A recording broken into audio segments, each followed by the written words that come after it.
예, 오늘 하나님의 말씀 기도의 원리라는 제목으로 귀하게 받겠습니다. 지난주에 이어서 11장은 계속적으로 예수께서 기도에 대하여 귀한 모범과 또 가르침 주시고 계십니다. 그래서 1절에서 4절까지 주의 기도문을 좀 요약하면, 첫 번째, 우리가 기도를 드릴 때 무엇을 드려야 하냐 하면 기도의 대상이 누구인지 분명히 하라. 그래서 그분이 나의 아버지임을, 그 관계를 분명히 하라. 그리고 무엇보다도 기도하면 우리는 대부분이 무엇을 생각한다? 나의 요구를 우선적으로 생각하지만 사실은 예수님께서 주셨던 기도의 모범 가운데는 그것보다 앞서서 아버지, 공급자이신 아버지의 이름에 합당한 어떤 영광과 예배와 또 그의 다스림, 그의 통치가 이 땅 가운데도 이루어지기를, 그리고 그 나라에 대한 갈망을 가지고 기도해라. 그 나라가 이루어지기를 위해 기도하라. 그래서 우리가 왕왕 기도할 때 소위 말하는 중보적 기도를 드리는 내용들이 대부분이 이것을 포함합니다. 주님의 나라의 어떤 온전한 임재로 말미암아 이 땅 가운데 참된 평화가 임하기를, 그리고 온 땅 백성들이 하나님을 경배하며 섬기기를, 그런 기도를 드리는 내용이 기도 안에 반드시 포함되어 있어야 한다고 예수께서 가르치고 계십니다. 그러면 그것만 구하냐, 그게 아니라 3절과 4절에 보니까 인간의 삶에 필요한 영육적 요청을 드려라. 그래서 필요한 양식들, 매일매일의 양식을 구해라. 그리고 무엇보다도 우리의 죄 사함을 위해 기도할 때 그것이 그 죄 사함을 위해 선행되어야 할 것이 무엇이냐? 누군가 나한테 죄를 지은 걸 먼저 용서해 주어야 한다.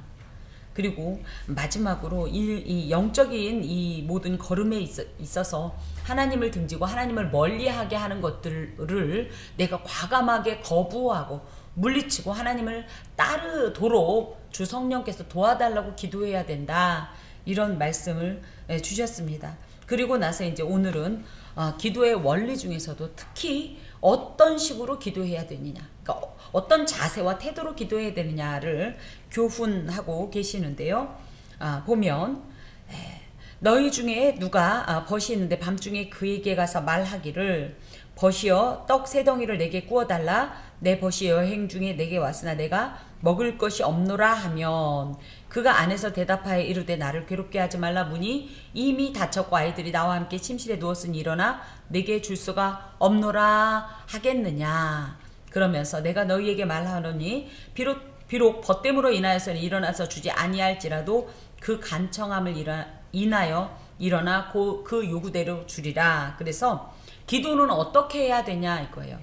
끈질기게 이루어질 때까지 간청하는 태도로, 간절한 이 마음과 그 태도로 해야 된다라는 것을 교훈하고 계십니다.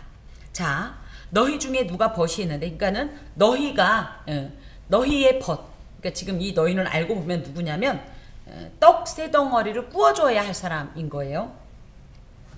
이 벗은 친구로서, 친구는 어때요? 누구에게 얘기하지 못하는 것들을 이야기할 수 있는 아주 친밀한 관계로서, 그래서 부탁할 때 거절하기가 쉽지 않죠. 무슨 어려운 일이 있을 때 우리 뭐라고 그러죠? 내가 친구한테 부탁해 보겠다, 이런 표현을 하죠. 또 부모와 형제와는 또 다른, 그와 어떤 혈연적 관계는 아니지만 정서적인 친밀감은 무엇과도 비교할 수 없는 그런 관계란 말이죠. 그런 사람이 하필이면 밤중에 찾아왔다라는 거예요. 이 밤중은요, 진짜 깜깜한 밤중. 그래서 어둡다라는 뜻보다는 깊은 밤. 그래서 밤이 깊어서 이미 깊은 잠에 빠진 그런 시간. 그런 시간이 되면 뭐 어때요? 모든 움직임이 사라지고 다들 잠을 자게 되죠. 그런데 왜 하필이면 이 친구는 이렇게 깊은 밤중에 찾아왔을까? 이것은 중동 지역에서는 매우 흔한 일입니다. 우리 한밤중에 손님 찾아오는 게 호사예요? 아니면, 그죠? 누가 밤중에 문을 두드리는 것만으로도 굉장히 불쾌하고 놀라고 하는 일인데요. 놀랍게도 중동 지역은 이게 아주 일반적으로 일어나는 일이래요. 왜냐하면 그곳은 사막 기후이기 때문에 보통 어딘가 먼 거리를 가는 사람들은 낮에 안 움직이고요. 해가 한풀 끝이면 움직이기 시작하는 거예요. 조금 서늘할 때. 그러다 보니까 이 사람들이 가다 보면 조금 거리가 먼 곳은 이미 그곳이 밤중이 되는 경우가 많다라는 거죠. 그래서 이제 그렇게 찾아왔는데 말하기를 벗이여, 밖에 있는 친구가 안에 있는 사람에게 벗이라. 그러니까 나도 그를 벗이라고 생각하고 그도 나를 벗이라고 생각하는 이런 관계죠. 그러면서 떡 세 덩이를 내게 구워달라. 이 떡 세 덩이는 한 끼 식사에 해당하는 양이 됩니다. 우리나라는 한 끼 식사량이 얼마죠? 밥 한 공기, 이거와 마찬가지로 이곳은 떡 세 덩이가 한 끼 식사량인데요. 대부분이 이스라엘은 당시 굉장히 넉넉지 않은 그런 생활을 했어요. 그런 곳에서 우리 식구 딱 먹고 끝나는 경우가 굉장히 많은 거예요.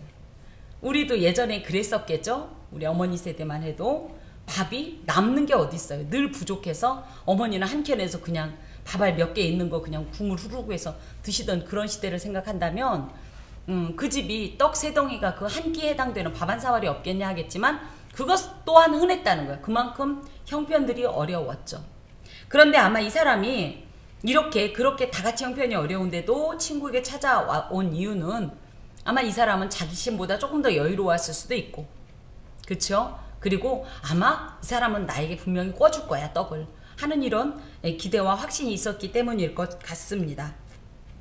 그러면서 왜 떡 세 덩이를 구워달라고 하냐면 내 벗이 여행 중에 내게 왔지만 내가 줄 것이 없어서 그렇다 라고 얘기할 거란 말이죠. 그러면 그런 상황에서 여러분 같으면 어떨 것 같아요? 구워줄까요? 그러니까 막 자고, 우리나라로 따지면 막 자고 있는 시간이 몇 시일까요? 12시만 해도 그래도 움직이죠. 한 2, 3시쯤 누가 띵동띵동 하면서 밥 한 사발만 줘라 친구야. 그럼 그게 반가울까요? 예, 똑같은 표현이 나옵니다. 그가 안에서 대답하여 이르되 나를 괴롭게 하지 말라. 귀찮아 이런 뜻이에요. 이게 여기서 말을 굉장히 좀 세련되고 멋있게 했지만 귀찮아, 기분 나빠, 정말 짜증나 죽겠네 이런 뜻이에요. 그렇게 말을 했다라는 거예요. 사실 누군가가 우리 집 문을 두들기면 문을 열어주는 게 당연한 거 아니에요? 밤이 깊었건 뭐 했건. 그런데 이 사람은 나중에 보니까 문도 안 열어줘요. 그리고 안으로 들어오라고도 안 하고요. 아주 귀찮다는 듯이, 그리고 아주 냉정하게 말하고 있어요. 그런데 이게 맨 밑에 7절 밑에 일어나 내게 줄 수 없노라 하겠느냐, 이 말은 당연히 그럴 거다 이런 뜻이에요. 왜 그러냐? 그 이유가 있습니다. 첫 번째, 문이 이미 닫혔고, 문 닫아버렸다는 거예요. 당연히 밤중이니까 문을 닫았겠지. 하지만 이게 우리나라하고는 좀 다른 거예요. 자, 케클레이스타 마이라는 말은 미닫이 문이 아니라 여닫이 문으로, 이렇게, 그죠? 여닫이 문으로, 이 지금 같은 이런 자물쇠 문화가 그렇게 있지 않았어요. 기술이 없기 때문에 그들은 어떻게 했냐면 여닫이를 한 다음에 우리 예전에 있죠, 방문처럼 이렇게 고리로 해서 쇠꼬챙이나 나무 등으로 이렇게 찔러 놓은 거예요. 그렇게 굳게 닫혀 있다라는 거예요. 그럼 열어주면 될 거 아닌가? 그런데 그 사정은 이렇습니다. 팔레스틴은 예로부터 외침이 굉장히 잦았어요. 우리나라도 그렇죠.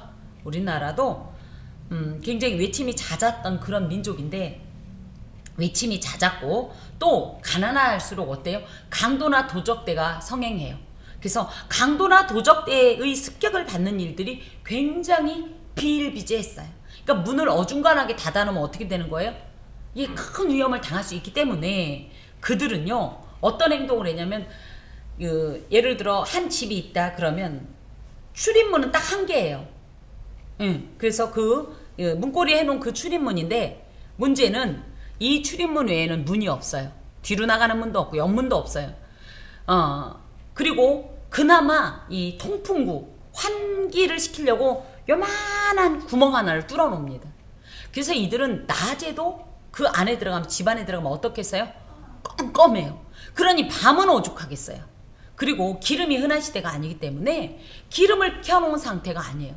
그래서 문이 닫혔다라는 얘기는 무엇이냐면, 빛이 전혀 없는 깜깜한 이 공간에서 그죠? 더듬더듬 벽을 다 더듬어 가면서 간신히 문을 열어야 했어요.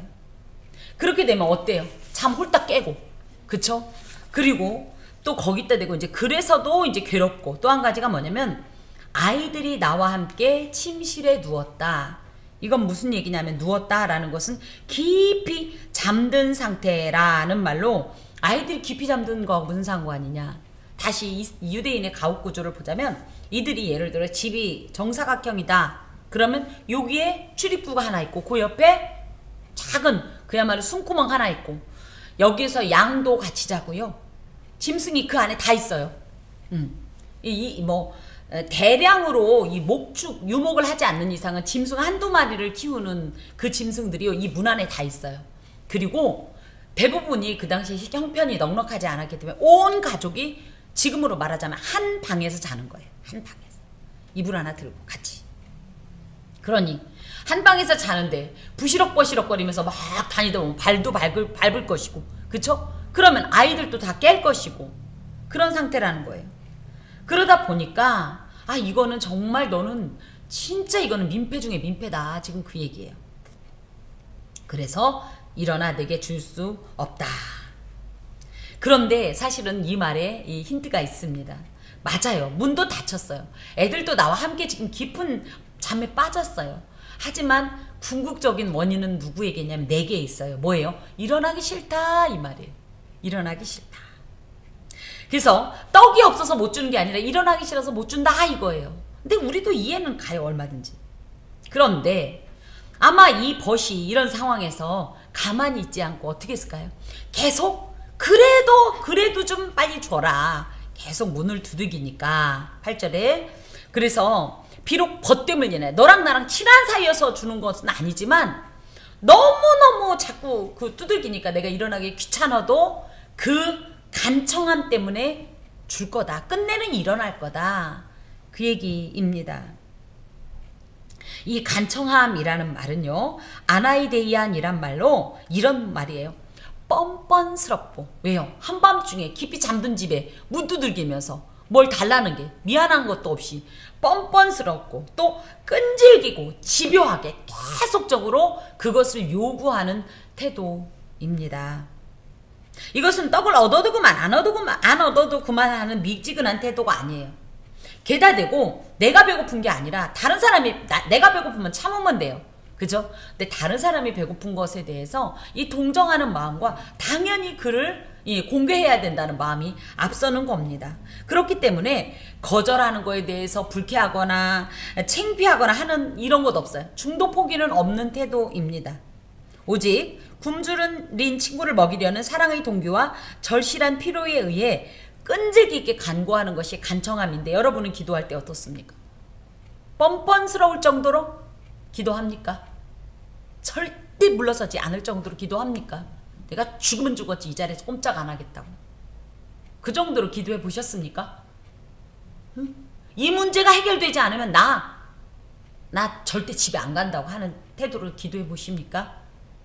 물론 그런 태도로 기도를 해 보셨겠지만 실제로 응답이 안 왔을 때 집에 안 갔어요? 그러다가 어떻게 되죠? 내 풀에 내가 지쳐서 가죠. 저도 많이 그랬던 것 같습니다. 기도는 이게 무슨 얘기예요? 그야말로 응답이 올 때까지 사생결단을 하고 하는 하나님과의 아주 심도 깊고 아주 집중적인 대화라는 얘기입니다. 그래서 끝내는 그 응답을 받아낼 정도의 인내와 끈질긴 태도를 가지고 응해야 되는 아주 절대절명의 신앙행위라는 거예요. 자, 누구 입장에서 보더라도요, 사실 이 친구는, 문 두들기는 친구는 상당히 무례합니다. 맞지요? 어찌 되었든지 당연한 그 당시에 아주 흔하게 있었던 일이라 할지라도, 그죠? 그리고 집안에 있는 친구의 태도도 썩 나쁘다고 할 수는 없어요. 하지만 결과적으로 어떻게 됐어요? 이 무례할 정도로 끈질기게 이 요구하는 친구의 요구를 결국은 나의 어떤 상황에도 불구하고 들어주었던 것처럼, 하물며 사랑이 많으신 아버지께서, 우리의 필요를 아시는 하나님께서 그 요구하는 자에게 응답하지 않겠는가. 지금 이 말씀을 주님께서 하십니다. 누가복음 18장 7절에는 그래서 그런 주님의 마음과 또 기도하는 자의 관계에 대해서 이런 말씀을 주십니다. 하물며 하나님께서 그 밤낮 부르짖는 택하신 자들의 원한을 풀어주시지 아니하시겠느냐. 저희에게 오래 참으시겠느냐.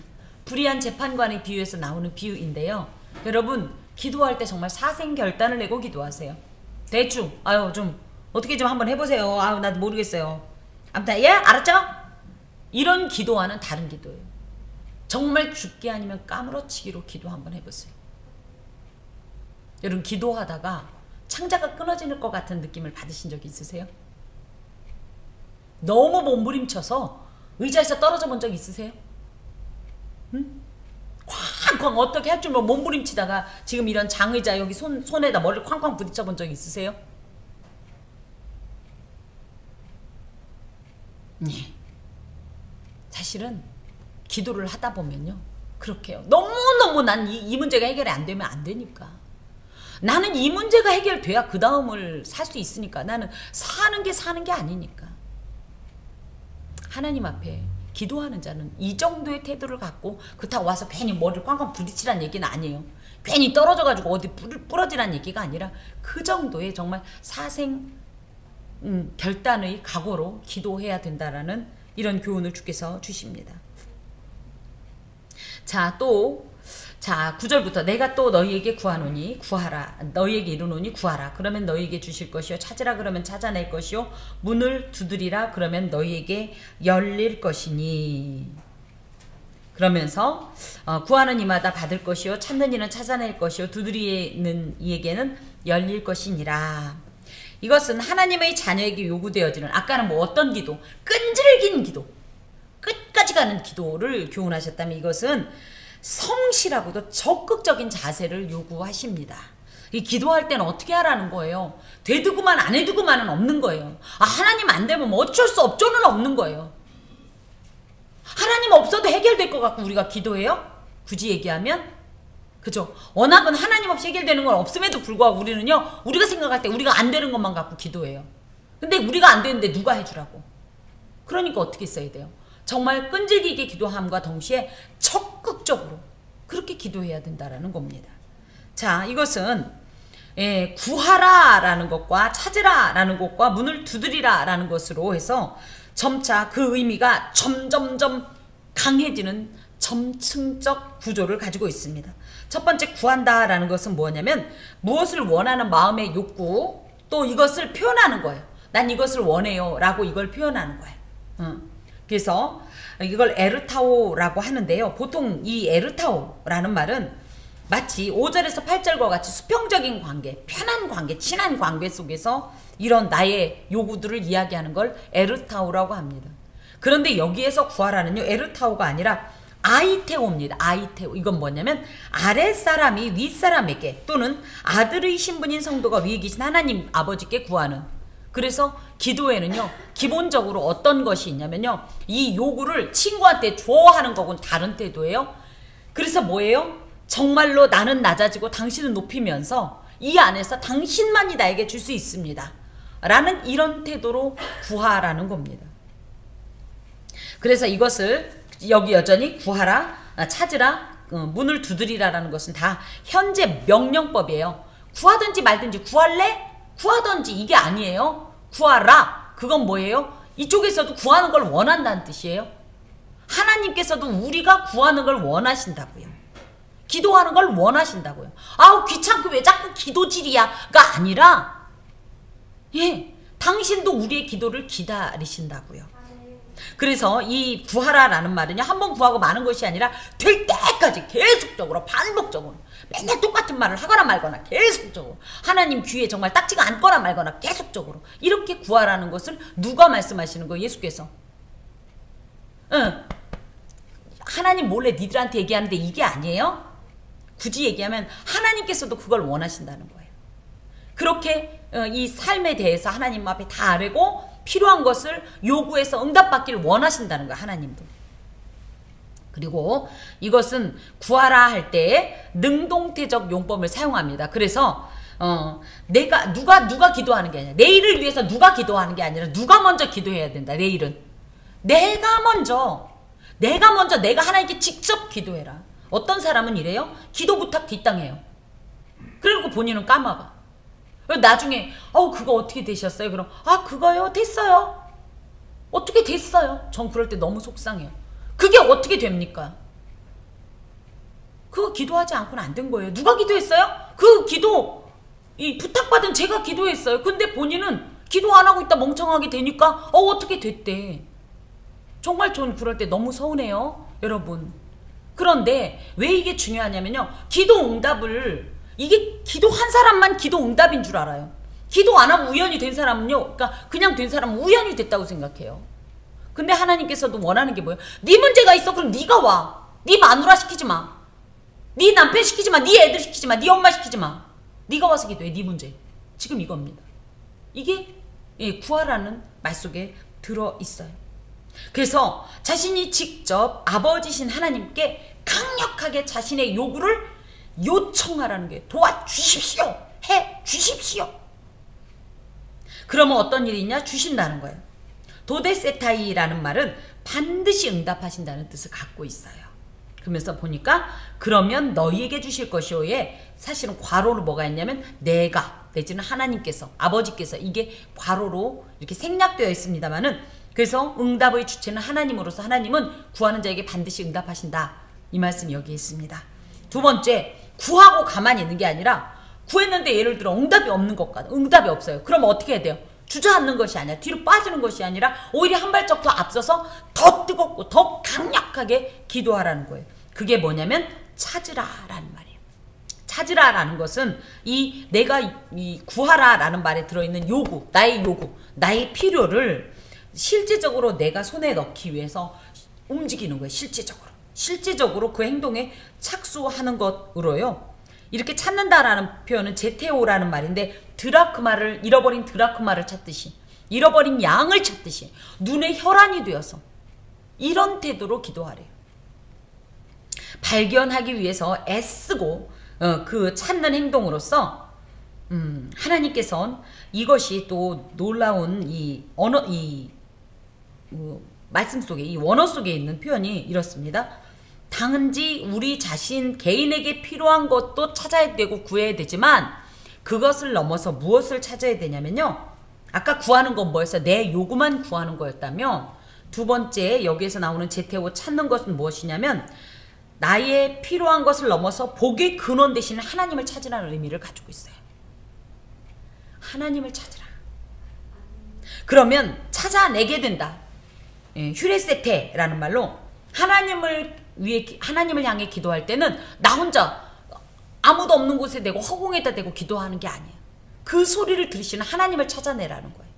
그 하나님과 소통하라는 게 그 하나님과 이야기하고 그 하나님의 음성을 듣기 위해서 정말 몸부림치라는 내용입니다. 그래서 하나님을 향한 기도를 통해서 무엇을 발견하냐면요. 하나님을 발견해요. 그리고 하나님의 뜻을 발견해요. 자, 다시 1차원적으로 구하는 건 나의 요구 조건만 이야기하는 거예요.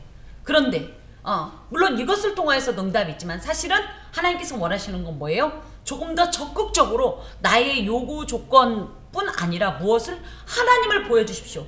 내가 이 일을 통해서 내가 이 문제를 해결받음과 동시에 문제만 해결받지 않고 이 일을 통해서 하나님을 만나고 싶습니다. 이렇게 기도하라는 거예요. 하나님을 향한 기도를 통해서 하나님을 발견할 수 있는 능력, 영적 능력이 우리에게 부여되길 원하세요. 하나님도 당신을 보여주고 싶어요. 우리한테 음성을 주고 싶어요. 근데 뭐예요? 필요 없대. 나 필요한 것만 받으면 끝나. 아니라는 거. 하나님께서 진짜 원하시는 건 뭐냐면 이 응답을 통해서 하나님과 나와의 관계가 새로워지기를 원해요. 당신이 나를 알듯이 우리도 하나님을 그만큼 알게 되기를 원하시는 하나님의 마음이에요. 그것이 바로 찾으라라는 말에 있어요. 그러면 실제적으로 어떻게 돼요? 하나님을 기도하다 그래서 만나는 거예요. 여러분 기도하다 하나님을 만났습니다. 그 사람들이 하나님 보고 싶어요. 보여주세요. 물론 그렇게 해서도 만나지만 놀랍게도 기도하던 중에 하나님의 응답 속에서 하나님의 마음을 만나는 거예요. 하나님의 뜻을 만나는 거예요. 하나님의 계획을 만나는 거예요. 그런 것을 위해서도 기도하라는 거예요. 실제로 이런 말씀이 있습니다. 예레미야서 29장 13절에 보면 너희가 전심으로 나를 찾고 찾으면 나를 만나리라. 하나님을 만나면요, 그때부터 어떤 일이 있어요? 나의 요구적 차원을 넘습니다. 이게 초월해서 하나님의 뜻 가운데서 나를 보게 돼요. 그래서 내가 이쪽에서 볼 때는 이렇게 돼야 이게 딱 맞아 떨어지는 거예요. 그죠? 그래서 이걸 기도했어요. 그런데 그야말로 제테오, 하나님을 막 찾으면서 하나님 뜻이 무엇인가를 보면 어떻게 되냐면요, 입장이 확 바뀌어요. 그래서 내가 이 입장에서 이렇게 된다고 하나님께 기도하던 것이 하나님의 입장에서 볼 때 이게 뭔가가 되어지는 거예요. 그런 수준의 기도를 드릴 수 있어야 된다라는 표현입니다. 그러고 나서 이제 또 무엇을 하라고 하시냐면 문을 두드리라. 그래서 보다 적극적으로 그 원하는 것이 어디에 있는지 확인하고 이것을 최종적으로 반드시 획득하고자 기울이는 마지막 노력들이죠. 그래서 여러분, 기도하고 나서 기도의 완성은 무엇일까요? 기도의 완성은 무엇일까요? 맞습니다. 우리 응답 안 받아요? 응답 받아요. 문제는 응답 받고 나서 그 뜻대로 하나요? 이게 문제입니다. 왜 안 해요? 내 뜻하고 달라서 안 하죠. 하나님께서는 이걸 지적하시는 거예요. 여러분, 응답 안 해주신다고요? 하나님 무슨 수를 써서라도요, 우리가 하도 못 보면요, 옆 사람을 통해서라도 얘기하고요, 오죽하면 나귀의 입을 열어서 말씀하시겠어요. 그런데 어라? 아니야, 내 계산하고 다른데? 내 뜻하고 안 맞아. 그럼 이거 응답 아니에요? 어때요? 말씀해보세요. 응답 아닙니까? 내 뜻하고 달라서 응답 아니에요? 그래서 또 다른 응답을 또 위에서 기도하는 겁니까? 하나님의 기도의 응답은요, 굳이 얘기하면요, 우리의 삶 속에서 그게 내 뜻과 맞든지 안 맞든지, 내 계산과 내 계획과 맞든지 안 맞든지 순종할 때 이 응답이 완전히 완성되는 거예요. 맞습니까? 그래야 사실은 완전히 열려지는 거예요.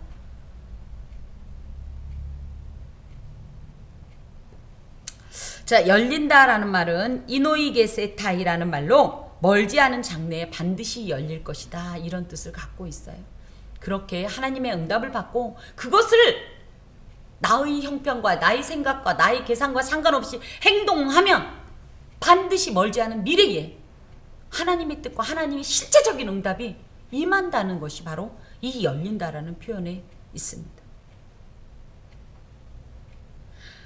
자, 그 다음에 그 구하는 이마다 받을 것이요, 찾는 이는 찾아낼 것이요, 두드리는 이에게는 열릴 것이니라, 뭐뭐 할 것이요 라는 헬라어거든요, 이게 지금. 그래서 이 헬라어의 미래적 직설법, 미래에 일어날 것이라고 얘기하는 것은요, 그냥 그렇게 되겠지가 아니라 반드시 된다라는 뜻을 갖고 있어요.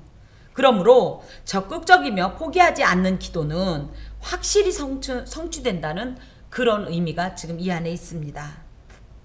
여러분, 기도 응답 받고 싶죠? 그냥 나 속풀이 하고 싶어서 기도하는 사람 별로 없잖아요. 물론 저는 조금 가끔 그래요. 누구 흉보고 싶을 때 하나님께 기도합니다. 왜냐면 나 혼자 흉보면 죄잖아요. 그래서 그걸 하나님 아주 민망하게 가서 이런저런 일이 있었다, 그런데 꼭 그럴 때마다 별로 칭찬을 못 받아봤어요, 여러분. 좋은 방법은 아니더라고요. 그러면 그러게 걔는 왜 그랬다니 이럴 줄 알았더니 가만히 계시다가 왜 괜히 부끄러운 저의 모습을 보이면서 가가 너보다 낫다 막 이런 말씀 하시니까, 왜 하필이면 이때 이 순간에 그걸 하나님 모른 척 잊어주면 안 돼요? 야, 너도 잊어.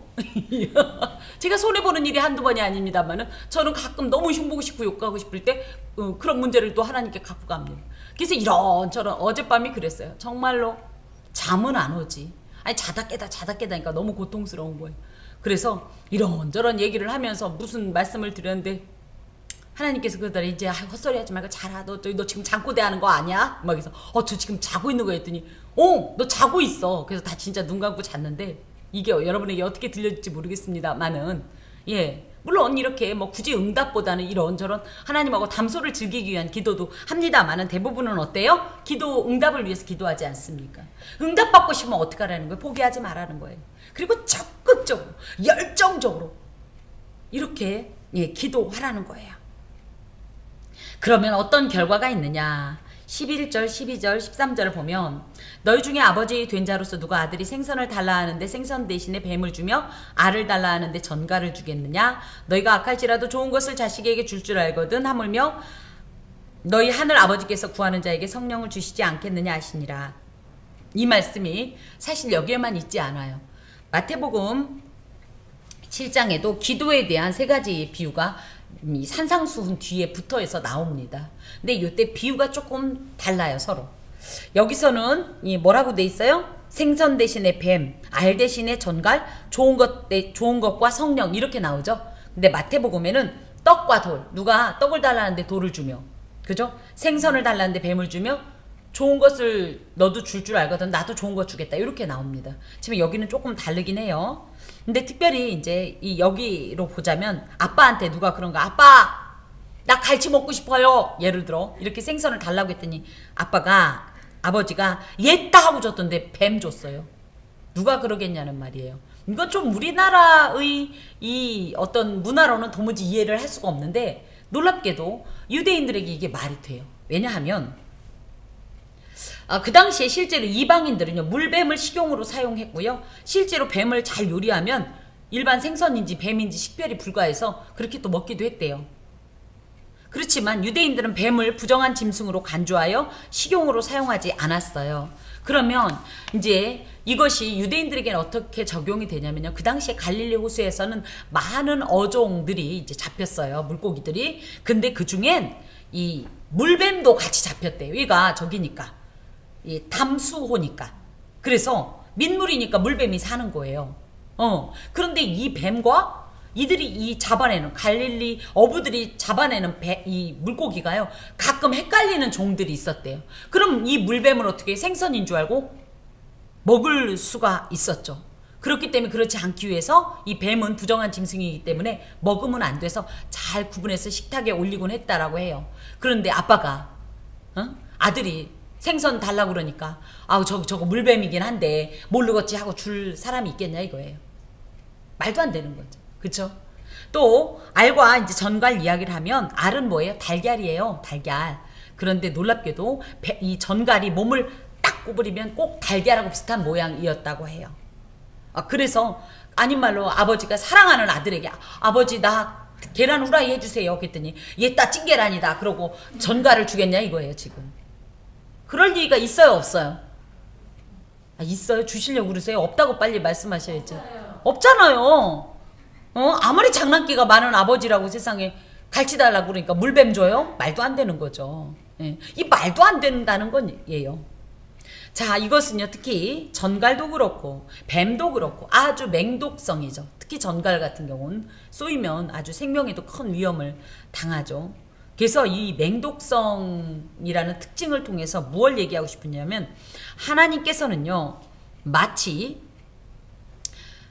우리에게 기도 응답을 해주실 때 이 기도 응답이 나하고 안 맞으니까 이걸 하면 손해가 날 것 같은, 그래서 우리를 마치 곤경에 빠뜨리는 것 같고 우리의 상황을 더 악화시키는 것 같은 그런 행동으로 보이지만 하나님은 결코 그런 해로운 일을 하지 않는다는 거예요. 하나님의 응답으로 우리가 더 힘들어지거나 더 난처하기보다는 그 당시엔 그랬지만 이것을 어찌됐든 죽기보다 싫어도 순종하고 나면 놀랍게도 역전의 역사가 일어난다 이 말씀이에요. 또 한 가지 유사성입니다. 뭐요? 비슷하다고요. 비슷하다고요. 그렇죠? 그래서 하나님께서는 기도하는 자에게 속임수를 사용하지 않는데요. 비스무리한 거 안 준다고. 그리고 소위 말하면 알딸딸한 것보다는 우리 눈에 보기에 그래서 그렇지 분명하게 주신다는 거예요. 이거다. 그런데 우리가 갖고 있는 거랑 비교하다 보니까 알딸딸해지는 거예요. 처음부터 이분은요, 성경의 대부분은요, 이래도 좋고 저래도 좋고 이런 내용이 있어요. 하나님은 굉장히 정확하고요. 어떻게 보면 우리 표현으로 따지면요, 융통성이 없으세요. 그래 어쩔 수 없다면 너희들의 입장을 생각해서 이런 얘기 없어요. 이래라 저래라. 십계명을 봐봐요. 야 니네들이 말이겠지 이 세상 살아가면서 어떻게 나만 섬기겠니? 응? 너 마음 이해해. 응? 어쩔 수 없지 뭐. 이런 내용이 있어요 없어요? 말도 안 되는 소리죠. 하나님은 이렇게 분명하게 주시는데 우리가 속죠. 우리 자신한테. 하나님을 오해하지 마세요. 뭐라고? 이분은 절대 속임수를 사용하시는 분이 아니라는 거예요. 뱀 죽어서 생선이라고 속이지 않는다는 거예요.